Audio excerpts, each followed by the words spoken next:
How's it going, everyone? Aldrin Stasio here with FlytPath.com. Hope you guys all had a very good holiday. We do have the New Year's coming up. I just wanted to get another video in here, mainly because we have a little update on the DJI Osmo Action. Now, I normally don't do dedicated videos on firmware updates, but if you guys have been following the channel, you guys know I'm a pretty big advocate on the Osmo Action over some of the other action cameras, mainly because of the way the user experience is and these buttons here on the sides. And with this update, they did add some functions to this QuickSwitch button here on the left-hand side of the Osmo Action, as well as added some enhanced vivid color performance on their video. So in this video, let's just quickly go through those updates. But first, a word from our sponsor. So if you're looking at taking your content to the next level, Epidemic Sound has been my go-to source for all my music in my videos. So whether I'm editing drone footage, behind the scenes, or some of my vlogs, Epidemic Sound provides high quality, royalty-free music to make sure that you never have to worry about any of the copyright claims or losing monetization on your videos. They have a couple plans to choose from, whether it's a personal plan for most regular content creators,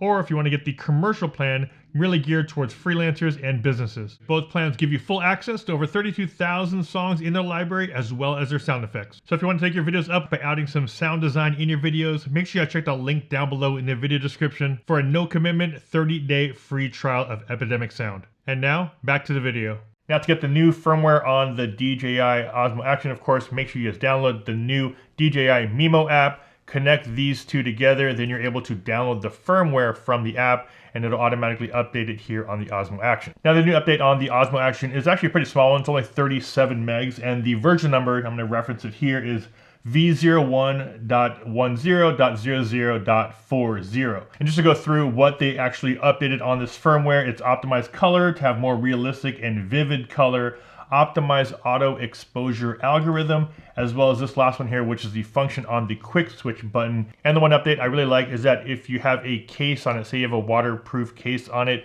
all you have to do is press and hold, and now it'll go into preview mode.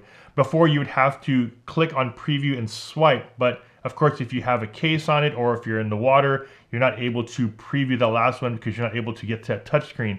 Now you're able to just press and hold that side button here and it'll show you your last video or photo that you took. So let's go through some of the samples that I shot using the old firmware on this one right here versus the new one here, just to show you some side-by-side comparison of the new vivid color on the new updated firmware.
Now, those are some sample side-by-side comparisons of the old firmware right here versus the new one.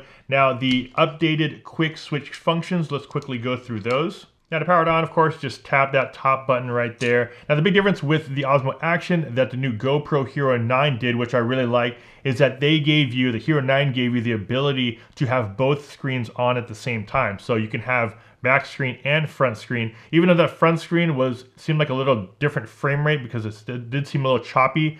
But the fact that you can have both on was a really nice thing to have as an option. Now, I think with the Osmo Action, more than likely it has to be, I'm assuming, a hardware issue because they're not able to do that. However, they did with this update give us a quicker way to access both the front and the back screen, or at least switch between the two. So we'll power up this. This is the older version of the Osmo Action.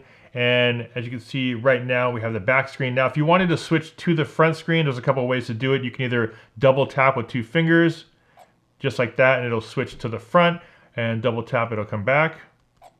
And now we're back to the back screen. So that was one of the ways you could switch it. Or the way I like to do it, of course, is to press and hold that button. So if you press and hold the side button here, this is the older version or older firmware.